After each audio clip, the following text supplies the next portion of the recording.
Salut tout le monde, j'espère que vous allez bien. Alors aujourd'hui, je vous le dis direct, je viens de regarder Survivor Series 2016 à chaud. Donc là, je fais cette vidéo à chaud. Je vous le dis direct, ça risque d'être assez insultant pour le main event. Je vous le dis direct, je me connais. Je vous l'avais dit, hein. Je vous l'avais dit en fonction du résultat, je risquais d'être énervé. Mais je m'attendais pas à être autant énervé que ça. Genre, même dans mes pires cauchemars, je ne pensais pas que ce serait possible de faire une décision de booking pareille. Donc je vous le dis direct, pour le main event, croyez-moi, je vais être fou. Là, j'en parle pas, donc pour l'instant, je suis pas énervé. Mais croyez-moi que à l'heure actuelle, je ne comprends toujours pas et je suis vraiment sous le choc. Mais bref, voilà. Donc, je vais commencer là, comme d'habitude, par les caractéristiques du pay-per-view. Donc, les Survivor Series 2016 donc, se tenaient à Toronto, Ontario, Canada. Donc, c'était au Air Canada Center, donc la même salle qui a accueilli NXT Takeover Toronto la veille. Donc, au niveau des thèmes musicaux, bah, il y en avait un seul en fait. Donc c'était False Alarm par The Weeknd. Je suis pas fan du thème, mais c'est pas ça le plus important. Donc on va pouvoir passer par l'opener. Donc l'opener de la soirée, donc c'était le traditionnel Survivor Series Tag Team Match féminin. Donc j'ai été assez étonné, je pensais pas qu'on allait commencer par le match féminin. Je m'attendais plus à ce qu'on commence par les tag teams. Mais ça reste logique, voilà, on est au Survivor Series. On commence par un traditionnel Survivor Series Tag Team Match, donc jusque là, bah, c'est un petit peu normal. Donc on avait la team Raw contre la team SmackDown. Donc je vais pas vous récapituler toutes les participantes, parce que voilà, sinon je vais perdre assez de temps. Je vais pas non plus vous dire toutes les éliminations. Dans le passé je le faisais, mais là je trouve que... Surtout que là il y a quand même 3 traditionnels Survivor Series Tag Team Match, et si je le fais, je vais perdre quand même beaucoup de temps quand même. Donc je vais vous dire ce que j'en ai pensé du match en lui-même. Donc avant de donner mon avis sur le match en lui-même, il va falloir faire une petite précision. Donc en fait avant le match, donc la capitaine de la team SmackDown, donc Nikki Bella, s'est faite attaquer en backstage. On ne sait pas par qui. Donc peut-être par Carmella, peut-être par Natalia pour lui prendre la place, on ne sait pas. Donc du coup, eh bien, Nikki Bella s'est faite remplacer par Natalia, donc qui était chez elle au Canada, donc forcément elle a eu une belle pop. Ça m'a fait plaisir de la voir, ça me paraissait vraiment cruel pour elle de ne pas avoir de match, sachant que les séries se tiennent au Canada, ça me paraissait vraiment pas sympa. Donc du coup ça m'a fait plaisir de la voir. Donc déjà le match en lui-même a duré environ 17 minutes, donc ça en fait une bonne durée, hein, pour un traditionnel Survivor Series Tag Team féminin. J'ai d'ailleurs trouvé qu'il était peut-être un petit peu trop long. Sinon donc à mon avis sur le match en lui-même, je vais vraiment faire une généralité. Donc je l'ai trouvé bien. Alors attention, je l'ai trouvé plutôt correct. Malheureusement, ce qui a fait que j'ai enlevé des points, c'est tout simplement qu'on a eu pas mal de petits botches à droite à gauche et aussi des éliminations que je n'ai pas du tout aimées. Je vais vous en prendre quelques-unes par exemple. Alexa Bliss qui se fait éliminer par Charlotte sur un big boot. Alors moi je veux bien le big boot en plus, elle se l'est vraiment pris de pleine face, il rendait vraiment bien. Il était vraiment violent, mais de se faire battre sur un big boot, bon, j'ai quand même connu mieux. On a également Sasha Banks qui se fait éliminer sur un roll-up. Ça, j'ai pas compris non plus. On a Naomi qui se fait éliminer par des comptes extérieurs. Bon, on a également le Carmella qui s'est fait éliminer sur un scissor kick totalement botché d'Alicia Fox. Donc, ouais, comme vous pouvez le voir, il y a quand même beaucoup d'éliminations qui m'ont dérangé. Voilà, et il y a eu en plus de ça pas mal de botches. Donc, au final, c'est un match que j'ai vraiment pas trouvé parfait. Loin de là, je m'attendais à mieux. Vraiment, je m'attendais à mieux. C'est pas non plus mauvais, je veux dire, franchement, il y a eu des bons moments dans ce match, notamment Nia Jax, que j'ai vraiment trouvé très bonne dans ce match, qui a été vraiment bien utilisée comme une powerhouse. J'ai également bien apprécié les performances de Natalia et Becky Lynch. Pour moi, c'est les Becky, Natalia et Nia Jax, pour moi, c'est les trois qui ont fait les meilleures performances de ce match. Sinon, donc, je vais revenir à la fin du match parce que j'ai pas d'autre chose vraiment à dire dessus.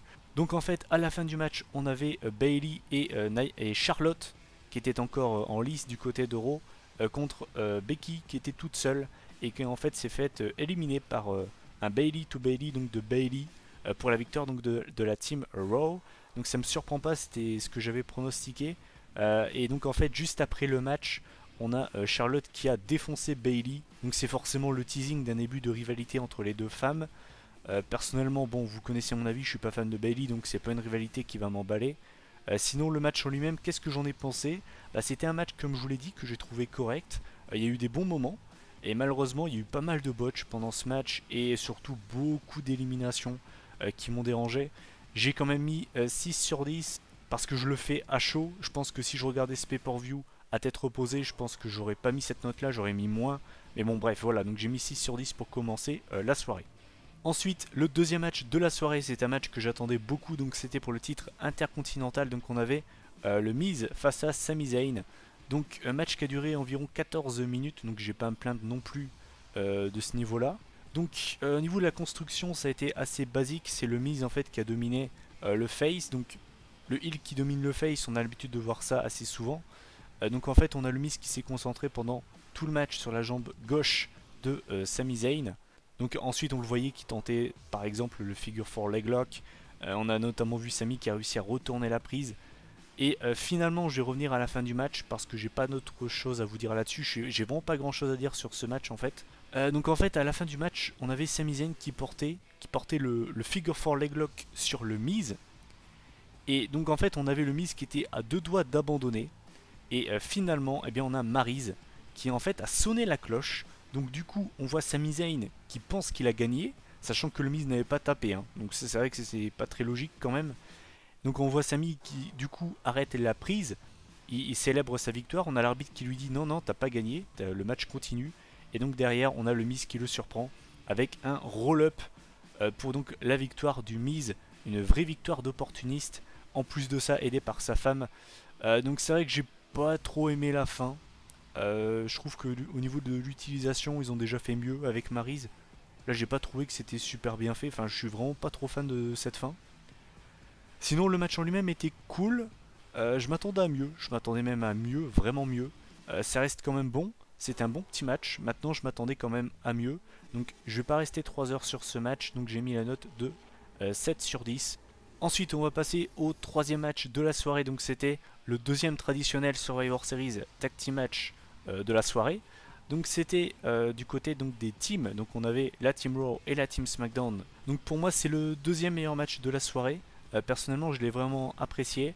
Donc comme pour le premier match et pour le dernier match, je vais pas vous faire toutes les éliminations sinon ça va durer 3 quarts d'heure. Personnellement je l'ai vraiment trouvé divertissant comme match, vraiment. Au niveau de l'utilisation des équipes, j'ai été assez étonné du début de match puisqu'on a Breeze and Go et plus étonnamment le New Day qui se sont fait éliminer dès le début du match. Donc ça c'est vrai que c'était assez étonnant. Sinon au niveau des équipes qui ont fait forte impression, on a American Alpha qui encore une fois ont été très bons mais qui se sont fait éliminer en plein milieu du match. Donc ça j'étais un petit peu déçu. Je m'attendais vraiment à ce qu'ils fassent une grosse performance. Donc assez surpris de leur élimination. Et donc en fait à la fin du match on avait l'équipe Cesaro et Sheamus face aux Usos.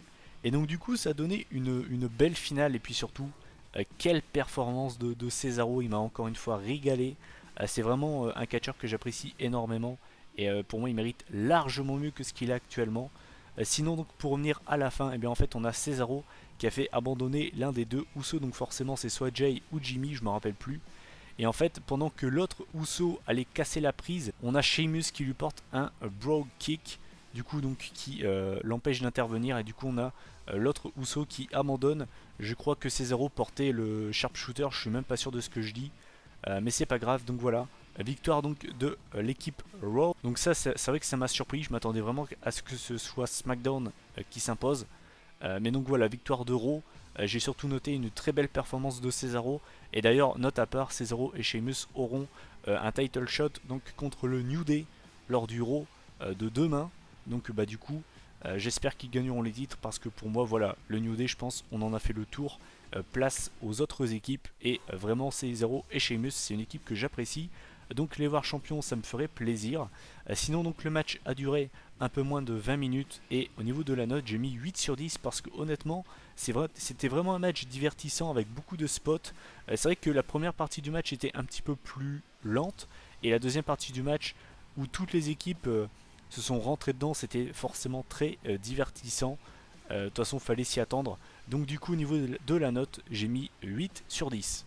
Ensuite, on arrive au match pour le titre Cruiserweight. Donc on avait le Brian Kendrick qui défendait donc son titre face à Kalisto. Donc voilà, c'est un match que j'attendais. Voilà, pour moi ça pouvait être l'un des show stealers de la soirée.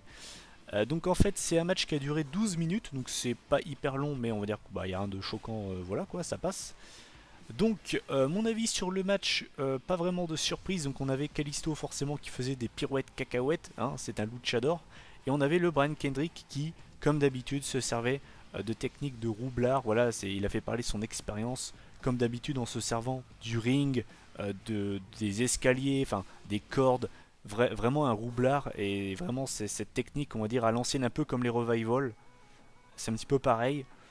Voilà, donc c'était un match plutôt sympa, honnêtement, j'ai bien aimé. Kalisto qui n'a pas botché, en tout cas, j'ai pas souvenir de l'avoir vu botcher. A noter notamment que Kalisto a porté la prise de Brian Kendrick, donc à l'époque il appelait ça D. Kendrick. Finalement, donc Kendrick a réussi à mettre son pied sur la corde pour éviter de perdre le titre. Et puis on va passer à la fin du match parce que honnêtement, j'ai encore une fois pas grand chose à dire sur le match. À la fin du match, on avait Kalisto qui semblait avoir de grandes chances de remporter le match et qui débarque de nulle part, Baron Corbin. Et là vous vous dites, il a dû attaquer Kalisto, donc du coup, victoire de Kalisto par disqualification. Ben non, même pas. Parce que oui, Baron Corbin il a attaqué Brian Kendrick avant, comme ça du coup, il a pas pu gagner le match, même par DQ. Et donc voilà, en fait on a Baron Corbin qui attaque Brian Kendrick et qui derrière défonce Kalisto. Qu'est-ce que c'est ça quoi, honnêtement. Alors je sais bien évidemment Kalisto et Baron Corbin sont en rivalité, je le sais. Mais qu'est-ce que c'est cette fin de merde. C'est dommage, honnêtement c'est dommage parce que le match était vraiment cool. Du coup j'ai enlevé un point parce que je vois pas ce que vient foutre là Corbin. C'est complètement con.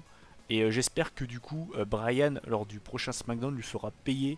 Je sais pas de quelle manière, mais j'espère vraiment qu'il va payer parce que là, clairement, SmackDown, l'air de rien, perd quand même du très très lourd. Ils avaient l'occasion de ramener les Cruiserweight chez eux, et à cause de Baron Corbin, ils l'ont pas. Ils ont pas la division chez eux. Donc du coup, j'espère que Brian sera bien vénère et va le punir, on va dire. Sinon, donc voilà, c'est dommage. Donc du coup au niveau de la note j'ai mis 6 sur 10. Voilà, c'est vraiment dommage parce que le match était cool et à cause de Baron Corbin du coup j'ai dû enlever facilement un point et c'est bien dommage. Ensuite on arrive à l'avant-dernier match de la soirée, donc c'était forcément un traditionnel Survivor Series Tag Team Match. Donc c'était la team Raw contre la team SmackDown, encore une fois, et là c'était donc les mecs. Donc première chose, je vais vous l'expliquer, peut-être que vous avez trouvé le match exceptionnel et que ça vous a peut-être pas dérangé. Le match a duré presque 1 heure. Et honnêtement, j'ai trouvé que c'était trop long. Je ne dis pas que le match est mauvais, attention, je préfère le dire direct. Il y a eu énormément de spots, tellement que je vais en oublier dans le résumé. Mais pour moi, il était trop long. Voilà, pour moi, il était beaucoup trop long. Je pense qu'il a duré facilement un quart d'heure de trop. Je pense que voilà, si le match aurait duré 30 minutes, ça aurait été parfait. Après, forcément, voilà, il y avait énormément de spots à faire. Mais voilà. Donc, au niveau des éliminations, déjà, what the fuck, on a Dean Ambrose qui se fait éliminer par Strowman sur un running power slam. What the fuck. C'est quand même Dean Ambrose, je veux dire, c'est pas n'importe qui. C'est un gars qui était WWE World Champion, et il y a de ça même pas 2 mois. Le mec se fait pin sur un running power slam. J'ai pas vraiment compris. Ensuite, l'élimination de Strowman, par contre, alors ça j'ai beaucoup aimé. Donc en fait, on a Strowman qui avait plutôt bien douillé avant, puisqu'il s'était notamment pris un elbow drop de Shane sur la table des commentateurs. On avait quand même Strowman qui arrivait à se relever et qui allait arriver à revenir dans le ring. Et là, on voit Strowman qui se fait retenir le pied. Et donc du coup, Strowman se fait décompter à l'extérieur. Et il se fait tenir les pieds par 2 petites mains. Et donc là, on voit Strowman qui sort quelqu'un de dessous le ring. Et c'était qui? C'était James Ellsworth. Et là, James Ellsworth, il a vu un monstre. Strowman a fait un regard genre, mais lui, je vais le tuer, quoi. Je vais le manger. Du coup, on a Strowman qui a poursuivi Ellsworth jusqu'au Titantron. Et donc, on a Strowman qui a balancé Ellsworth dans le décor. Et donc, on a Ellsworth qui s'est mangé une table de pleine face. J'ai adoré. J'ai adoré l'élimination déjà, parce que ça ne décrédibilise pas du tout Braun Strowman. Il reste assez protégé. Et en plus de ça, on voit Strowman qui démolit James Ellsworth. Sachant que Ellsworth, je n'en peux plus. Ça m'a fait vraiment plaisir. Sinon ensuite, au niveau des éliminations, on continue dans le what the fuck. On a Kevin Owens qui se fait éliminer puisqu'il a frappé, donc je ne sais plus qui c'était, je crois c'est AJ Styles, avec la liste de Jericho. Ouais, ok. On voit toutes les feuilles de la liste de Jericho qui sont étalées sur le ring, donc du coup on voit Jericho qui essaye de les ramasser, et donc derrière il se prend un RKO de la part de Randy Orton, et donc du coup Jericho se fait éliminer de cette manière. Ensuite on va revenir au spot du match, on a Shane McMahon qui allait porter un cost to cost sur Roman Reigns, sauf que Roman Reigns l'a surpris avec un spear à la volée, et là à la fois Shane et Roman Reigns ont très mal chuté. Alors Roman Reigns, je crois qu'il s'est pris le ring de pleine face en faisant son spear, puisqu'en fait en le portant, il y a sa tête qui je crois est retombée sur le ring. Et surtout Shane McMahon qui a eu un énorme choc, il a reçu un énorme choc. Déjà pour un catcheur en général, il l'aurait très mal encaissé. Shane n'est en plus de ça pas un catcheur, donc du coup Shane McMahon est à mi-temps KO, et donc du coup il s'est fait éliminer par on va dire par KO quoi. C'est vrai que c'était un spot assez dangereux. On voyait les yeux de Shane qui étaient vraiment ailleurs. Ça a fait un petit peu peur, je vais pas vous le cacher. Mais voilà, bravo quand même à Shane McMahon qui s'est quand même pas mal débrouillé. Voilà, le mec s'est fait éliminer au bout de la 40e minute, là je suis en train de voir. Pour un mec qui ne catche pas, quand même chapeau, voilà.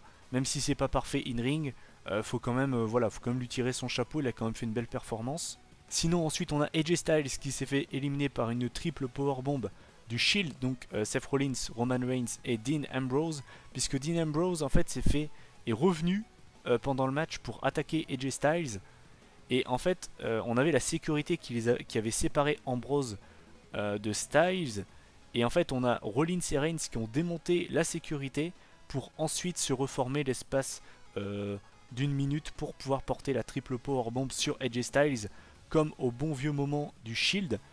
Personnellement, je ne suis pas autant réceptif que beaucoup de fans sur le Shield, mais voilà, ça fait toujours plaisir de voir ça. Sinon, ensuite, donc du coup, il restait un 2v2, donc Rollins et Reigns contre Wyatt et Orton. Et finalement, on a Luke Harper qui sort de nulle part.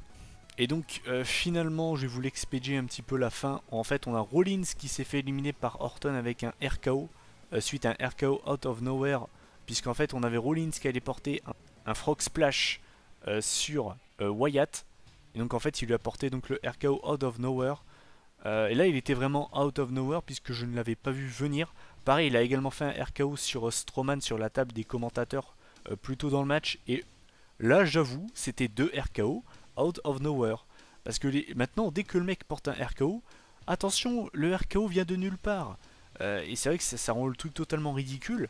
Alors que là, c'était deux RKO que je n'ai pas vu venir. Et là d'accord, là je suis d'accord. Et donc du coup, à la fin, il restait Orton et Wyatt contre Reigns, donc en 2v1. Et donc en fait, j'ai beaucoup aimé la fin, puisqu'en fait, on a Reigns qui a réussi à prendre l'avantage sur les deux. C'est pas très étonnant, hein. Et donc en fait, on a Reigns qui allait porter le spear sur Wyatt.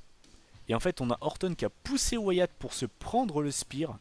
Et du coup, le temps que Reigns se relève, on a Wyatt qui chope Reigns pour lui porter la Sister Abigail pour la victoire donc de la team SmackDown. Donc Wyatt qui pin Reigns, ça fait plaisir. J'ai vu qu'il y avait beaucoup de fans, on va dire, qui étaient très contents que ce soit Wyatt qui ait pin Reigns. Tout le monde pense du coup qu'il va recevoir un méga push et tout. Juste une chose à vous dire, Dolph Ziggler, Survivor Series 2014.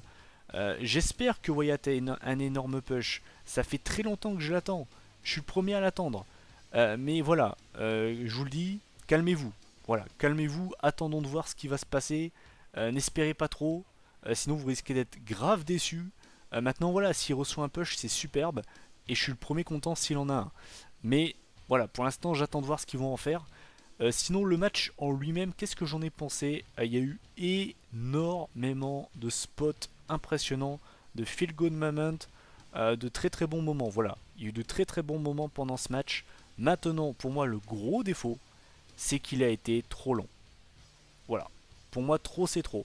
Alors, peut-être que vous ne l'avez pas vécu comme ça, j'espère pour vous. Mais personnellement, c'est vrai que je l'ai trouvé vraiment très long. Très long. Même si le catch était bon. C'est pas une question que le catch était mauvais. Le niveau in-ring était présent. Mais c'est vrai que je l'ai trouvé tellement long, quoi. Et c'était vraiment dur à avaler. Mais voilà. Sinon, donc c'est un match que j'ai apprécié. Et donc j'ai mis quand même la note de 8,5 sur 10. Parce que voilà, il y a eu tellement de spots impressionnants. que j'ai quand même mis 8,5 sur 10, donc ça reste quand même très très bon. Et puis voilà. Et juste avant de parler du main event, j'avais totalement zappé. Mais c'est vrai que je n'ai même pas parlé du kick-off. Et je vais pas vous le cacher, je ne l'ai même pas regardé. Donc on avait un six-man cruiserweight. Je vais même pas en parler parce que je l'ai pas vu et que j'en pense rien. Par contre, on a Harper qui a perdu contre Kane. À quoi ça sert?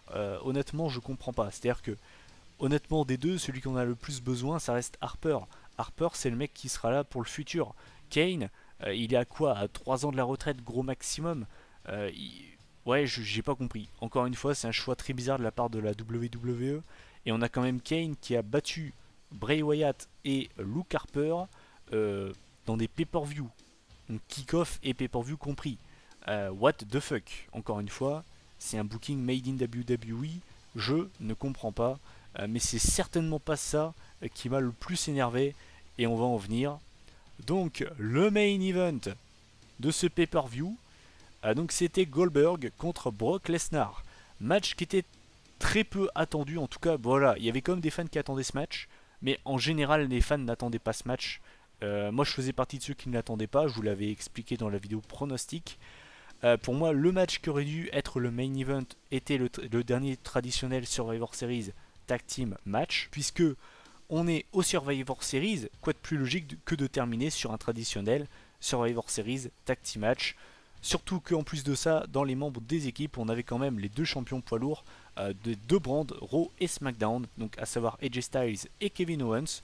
On avait également le champion US, mais bon, apparemment, mettre deux part-timers, c'est plus important que de mettre ça. Bon, chacun voit ça comme il veut, mais c'est vrai que moi, on va dire que je m'y attendais que ce soit le main event, hein, mais je comprends toujours pas, quoi. Je comprends pas qu'on puisse mettre ça en main event, quoi.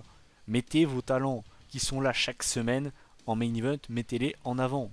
Honnêtement, je comprends pas. Bref. Donc, je vais parler maintenant du main event, donc entre Bill Goldberg et Brock Lesnar.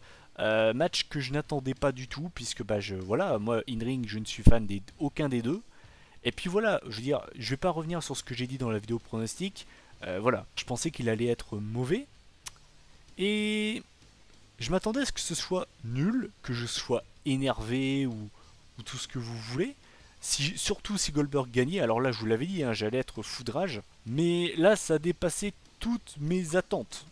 Toutes mes attentes. C'est-à-dire que même dans mes pires cauchemars, je n'espérais pas que ce match se déroule comme ça. Donc je vais vous la faire courte. On a Goldberg qui a porté 2 spears et qui a mis un jackhammer sur Brock Lesnar. Et là je me dis Brock Lesnar il va se dégager à 1. C'est vraiment comme ça que je sentais la chose, je voyais Lesnar se dégager à 1. Et on voit Goldberg en mode quoi, c'est pas possible. Et donc là je vois 1, 2 et 3. Et ça fait un petit peu comme la streak à WrestleMania 30. C'est-à-dire que tout le monde était choqué. Sauf que moi j'étais pas... Alors j'étais choqué, mais pas dans le même sens. J'étais pas choqué comme à WrestleMania 30. À WrestleMania 30 j'étais totalement choqué, mais pas négativement. Là j'ai été choqué, tellement j'y ai pas cru, et surtout... je sais même pas par quoi commencer tellement ce match m'énerve. Je vous dis direct, je suis fou. Les gars ont passé 2 ans à builder, même presque 3 ans, à builder Brock Lesnar comme un monstre imbattable. Taker, Cena, tout le monde y est passé. Il s'est amusé avec Ambrose, il s'est amusé avec Orton, il s'est amusé avec tout le monde. Il a même battu Seth Rollins et John Cena dans le Triple Threat match du Rumble 2015. Il a mis la honte à John Cena à SummerSlam 2014 comme personne ne l'a jamais fait. Il a battu le Big Show, bref, le mec a battu tout le monde, il s'est amusé avec tout le monde. Ça fait 3 ans que les mecs le build comme un monstre imbattable, assoiffé de sang. À chaque fois que le mec perd, il est protégé, il y a toujours une couille où c'est pas lui qui prend le tombé. Et là, le mec perd en 1 minute contre un gars qui n'a plus catché depuis plus de 10 ans, qui a la cinquantaine. Pourquoi? Surtout que c'est un part-timer. Je ne comprends pas, je n'arrive pas à comprendre ce résultat. Je n'arrive vraiment pas à comprendre ce choix. Et là, c'est vraiment au-delà du fait que je n'aime pas Goldberg. Qu'est-ce que c'est cette putain de merde? Sérieusement, j'ai l'impression d'être insulté. En tant que fan de catch, j'ai l'impression d'être insulté. Il y a des gens qui se sentaient insultés pour la streak du Taker. Là, je me sens insulté. Là, j'ai l'impression d'être pris pour un énorme con. Mais vraiment, j'ai vraiment l'impression d'être pris pour le dernier des abrutis. Déjà, de un, je vous l'avais dit, je n'y crois pas. Goldberg contre Lesnar, comment tu veux y croire? Comment tu peux y croire? C'est pas crédible. Déjà, c'est pas crédible. Et surtout, qu'est-ce que c'est que cette merde? Qu'est-ce que c'est cette merde? Je sais même pas comment réagir à ce résultat tellement il est illogique, pas crédible, et surtout je n'arrive pas à voir, à comprendre pourquoi ils ont fait ce choix. Ça va bénéficier à qui ce résultat? C'est positif pour qui? Pour personne. Goldberg, ça va lui servir à quoi cette victoire? Je vous pose la question maintenant. À quoi sert la victoire de Goldberg sur Lesnar, surtout en 1 minute? Je n'y crois pas. Quand vous voyez ce que Lesnar s'est pris dans le passé, je me souviens d'un Lesnar qui s'était pris un FU de Cena et que le mec se dégage à 1, où tu vois Cena qui se demande What, c'est quoi ce bordel? Là, le mec se prend 2 spears, un jackhammer, c'est fini. Te fous de ma gueule. Honnêtement, j'aurais tellement préféré, et je suis sérieux en disant ça, que ce soit un Dean Ambrose par exemple qui batte Lesnar. Parce que même si j'y aurais pas cru, que je n'aime pas Ambrose, c'est le futur de la fédération et ça lui aurait servi. Là, c'est un gars qu'on ne reverra plus dans 1 an. Même s'il a un prochain match ou autre, ça va lui servir à rien. À que dalle. Le mec a 50 ans. Pourquoi tu lui fais battre Lesnar? C'est le gars le plus fort de ta fédération. Donc là, ça fait passer tout le monde pour des merdes, mais vraiment, hein. Là, le roster de la VE passe pour de la merde, mais vraiment. Et surtout, quelle honte. Là, pour moi, alors là, les gars, vous avez dit que c'était une honte que Lesnar batte la streak du Taker, que c'était craché sur la streak. Là, votre streak, elle ne veut plus rien dire. Je vous le dis, hein. Là, la streak, elle a pris un de ses coups dans la gueule, mais vraiment. Là, c'est de la grosse merde, je vous le dis. Voilà, je vais pas rester 50 ans dessus. Je pense que vous m'avez compris. Pour moi, c'est la pire décision des 20 dernières années de la WWE. J'ai pas souvenir d'avoir vu une décision de booking aussi illogique, nulle. Enfin, je sais même pas quoi vous dire, honnêtement. C'est tellement pas logique, tellement pas crédible. Ça ne sert à rien, ça ne profite à personne. La seule chose qu'ils ont réussi à faire, comme à SummerSlam, c'est créer un bad buzz. Tout le monde va parler du match pendant je ne sais combien de temps. Bravo la VE, vous êtes content? Bravo, vous avez craché sur votre communauté et moi je vous emmerde. J'emmerde Vince McMahon et j'emmerde le putain de mongol qui a eu l'idée de faire ça. Voilà, je vous l'avais dit, j'allais être insultant. Là, désolé, je peux pas me retenir, pour moi c'est de la grosse merde. Fuck la WWE, c'est cette compagnie qui n'a absolument aucune logique. La veille, j'avais le sourire avec NXT TakeOver Toronto parce que ce show a été booké à la perfection. Là, on a un show qui a été bancable presque du début à la fin avec des décisions plus what the fuck les unes que les autres. Mais alors, le main event, qu'est-ce que c'est que ça? Bref, voilà mon avis sur ce match de merde. Je mets 0.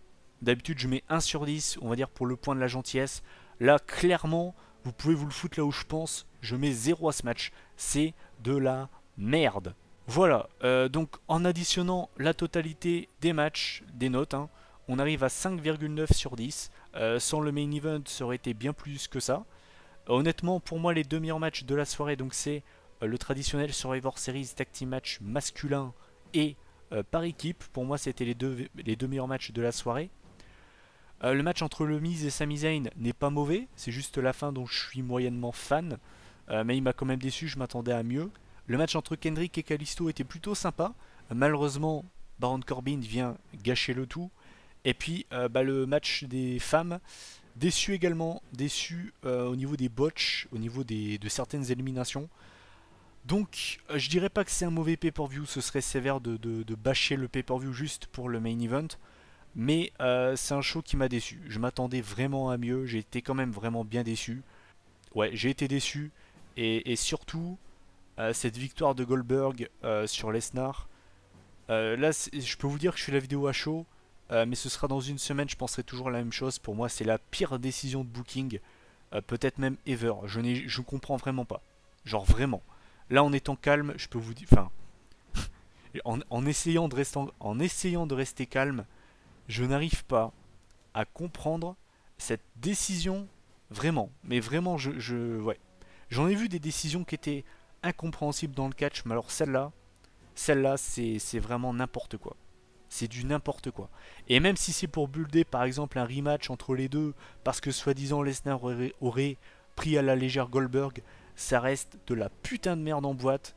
Et pour moi, je le répète, pour moi c'est la pire décision de booking de l'histoire de la WWE. Vraiment. Et je pèse pas mes mots, c'est la pire décision de booking ever. Sur ce, moi je vais vous laisser.